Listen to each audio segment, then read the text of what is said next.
This is absolutely my favorite place on the entire trip. This is Alexandria Troas, which means that it was named after Alexander the Great, and it was a place that sort of took the place of Troy after Troy began to decline and this place became a huge metropolis.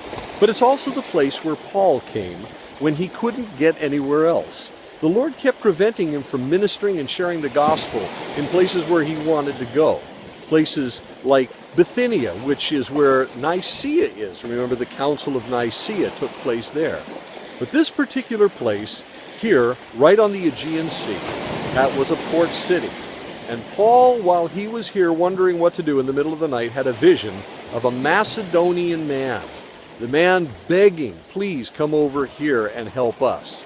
And Paul, heeding that vision, the very next day got his team together, including Luke, and off they came on a ship across the waters right behind me over to Macedonia, where they landed at a place called Neapolis, which is modern-day Kavala. Went up over the hill on the Via Ignatius and Roman road and ended up at Philippi, where he met a woman named Lydia who was from Thyatira.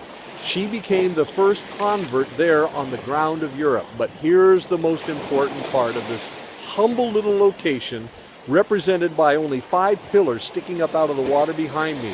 Barely any other ruins are visible in the city that was many square miles.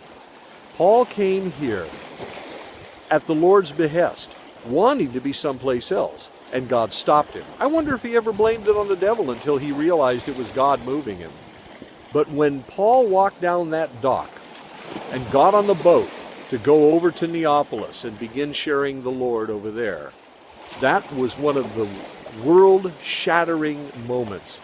They should erect a monument here a mile high to say, on this spot, the world changed because of the obedience of one man.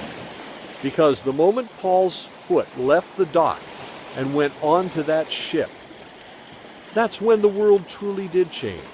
The gospel of Jesus Christ left Asia and for the first time went to Europe.